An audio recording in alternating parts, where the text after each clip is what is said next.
Joining us here on the Rich Eisen Show is our friend, two-time Super Bowl champion and a host of Green Light podcast, Chris Long, back here on the Rich Eisen Show on the Mercedes-Benz Vans phone line. How you doing, Chris? Rich, sorry. I'm doing okay, man. I hope everybody there is doing all right. It's been a long, 18 hours or whatever it's been. A lot of refreshing the phone, trying to hear some good news. So hopefully we'll get some soon. Give me an idea what you think the players were thinking on the field last night, Chris. Well, I mean, having played a long time and having seen big collisions and having seen guys immobilized and being put on backboards and stretchers and, ambulances coming on the field, that's relatively a regular occurrence for an NFL player. I mean, just this weekend, I saw two of my former teammates hurt pretty bad. I saw Josh Sweat, leave on a cart with a head and neck injury. I saw Nick Foles writhing on the ground in pain. And, it's never easy, but it's like another level seeing somebody get CPR on the field. And I don't care who you are. If you've seen somebody getting their chest pumped in person, it is something you never forget. And it's very hard to go back to doing whatever you were doing that day or that night, even if you didn't know the person. Now imagine it's basically, one of your family members, during the season. I think Ryan Clark pointed this out last night. You spend more time with these guys than you do your family. And watching Tre'Davious White cry and Stephon Diggs and Josh Allen with his hands clasped over his face, I couldn't possibly imagine. This is unprecedented. And, I really feel for his teammates. And I feel for everybody that had to see it. Rich, you never played ball, but you just said it. It's the scariest thing you've ever seen. And I also think it's been interesting to see the outpouring of humanity and well wishes and people pulling for this kid. I can't remember the last time everybody waited with bated breath on the status of somebody who's an athlete overnight. I mean, I went to bed and I don't know the kid, but I'm waking up in the middle of the night and I'm checking my phone. First thing in the morning, I'm checking my phone. I'm refreshing all day, and I thought I'd be able to go on with my day, but I'm just sitting around. I sat in bed until 10 a.m. It's one of those things that it touches everybody, whether you played the game or whether you're just watching. And I can only hope that, people remember this feeling, as we gratuitously kind of drag players when their performance isn't great, or we trivialize an injury, or these guys are ultimately not only risking their livelihoods, but they're playing a game that's going to, we all know it could end your life quicker than had you not played it in the long run.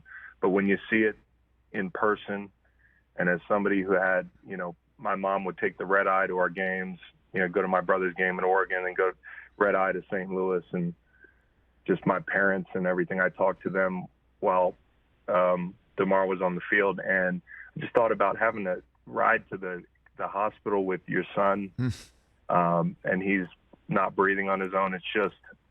I just hope that all of this humanity, we remember this, and we treat each other better, because, if we just, all the wonderful things this kid did, it's being highlighted. There are so many good men in this league. We don't have to wait until somebody's in an ambulance to celebrate each other and the things that we do, and really just love each other. And I think that's been the only silver lining here, is that, no matter who your favorite team is, you stop what you're doing.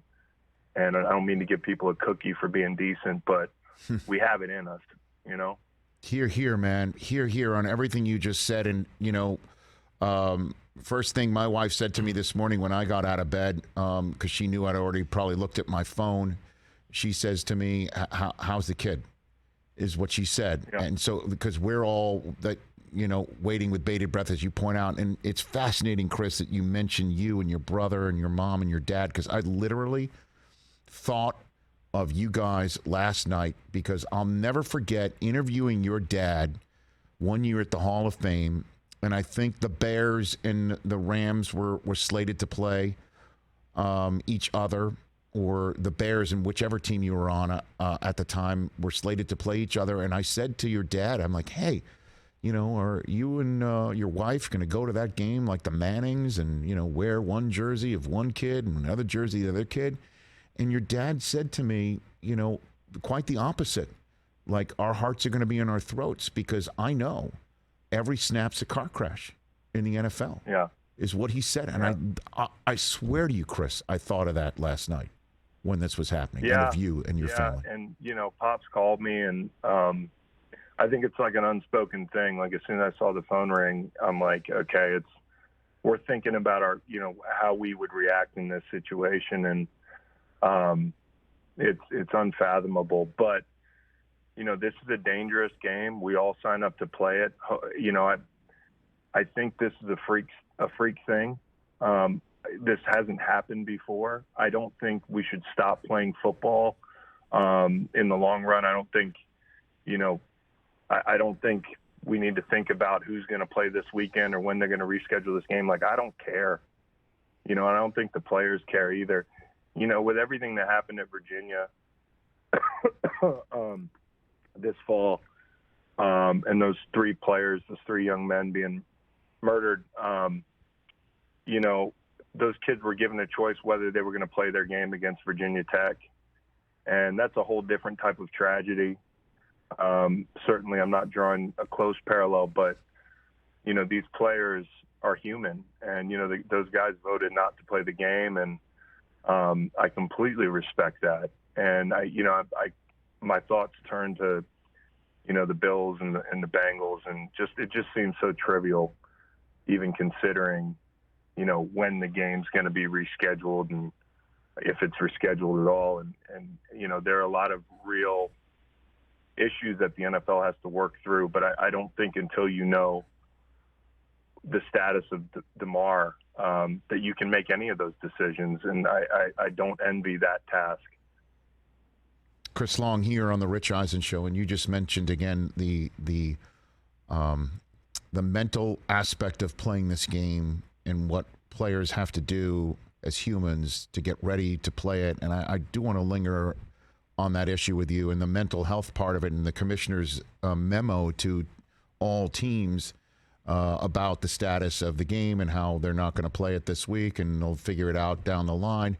In there was a statement to remind all teams to avail themselves of the mental health services the league and the medical staffs of the league, and each team can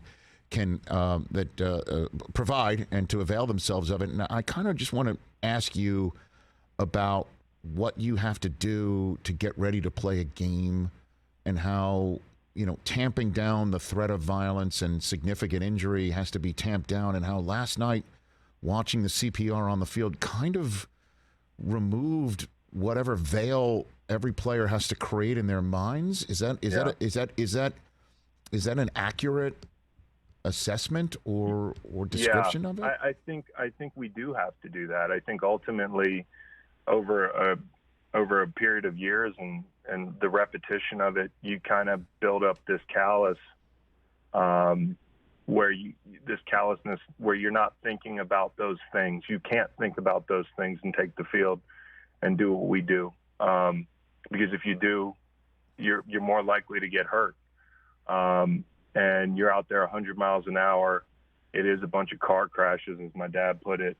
And ultimately, it can't be in the forefront, which is why it's so inconceivable to think about, after seeing that last night, that somebody, that these guys might have to go back out on the field. And I was just so hopeful that they would suspend the game and give these guys the space to begin. And the healing hasn't begun because they don't know what's going on with their brother.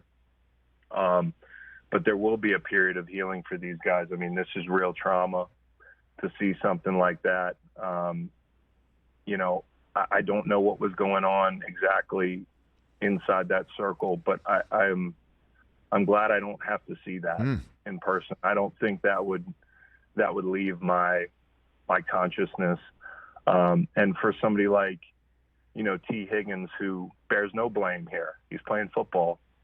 I think about his mental health, and I think about, what might be going through his head right now. And I don't think there's a single player on the field that's not, you have to take care of your mental health in general. I think that's something that players, I think now in 2023 in this era, are more cognizant of. I wish there were sports psychologists that I had access to when I played. I wish that, I took better care of my mental health.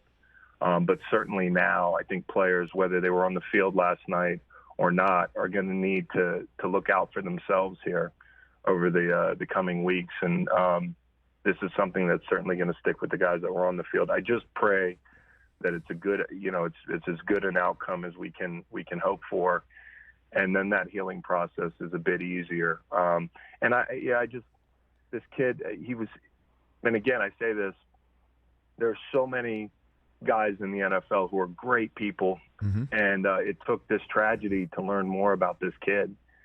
And I mean, just going back through all the things he's said and done over the past couple of years, he just seems like a model citizen. And, I think there's so many guys that we can learn a lot more about, and the humanity, that aspect of it. I hope we gain an appreciation for that as a result of this. And I'm just hopeful he's okay. Yeah, all of us, man. Like I was texting you earlier today, about how if he suffered what I think he suffered, if Hamlin did suffer from the same cardiac arrest that Chris Pronger suffered in '98, and he got back on his skate. He got out of the hospital. He got back on his skates.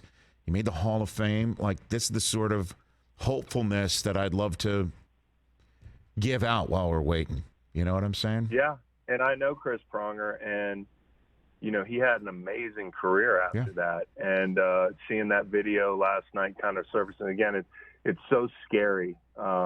It's just the suddenness of it. And, as a player, you have no idea what's happening on the ice or on the field when that happens, because we're not doctors. Like whatever people are throwing around as a diagnosis, we don't know that stuff. I'm just so hopeful that this kid, man, wakes up and he gets an opportunity to wake up and see the outpouring of love and support, and gets to see that $3 million in his fund, and gets to see all the positivity that's been tossed his way deservedly, because he's one of many great kids in the NFL. And, there's not a lot of times you get this outpouring of love and support and get to wake up, and I hope he gets to see that. I mean, that's all I care about. The next, can he continue playing football? He's been an important player for them. Is his career over? That sort of thing. I just want him to wake up and see, all the positivity that's transpired over the last 12 to 16 hours from strangers. And I think it's also, again, it's instructive. We all have that in us, the outpouring of love and support. It doesn't have to take this to be better. And I hope that we can be better. I'm with you, man. I'm so with you. And by the way, what's it up to now, Chris? What's it up to now? It's over $4.5 million. $4.5 million, by the way, which is about 700,000 more than when we first came on the air a little over than 2 hours ago. Oh, I mean, I'm just so hopeful that he gets to see that. Me too. Love you, brother. Happy New Year otherwise. Thanks for doing this. Yeah, much love to y'all, man. Happy New Year, and I appreciate you having me on, as always. Please, come on, man. I mean, and I appreciate you. I mean, you're so giving of your mind and your heart, man. You always are. You always have been. And it's one of your many amazing traits, and why you're so good at, media, if this is, the path that you are going to continue on, and I hope it is. Truly. A lifelong Rich Eisen guest. That's my career path. Sold. We accept it. We accept it. Thank you, STJ. We accept it. Yes. Take care of yourself, Chris. We'll chat next week. Y'all take care. Okay. Good.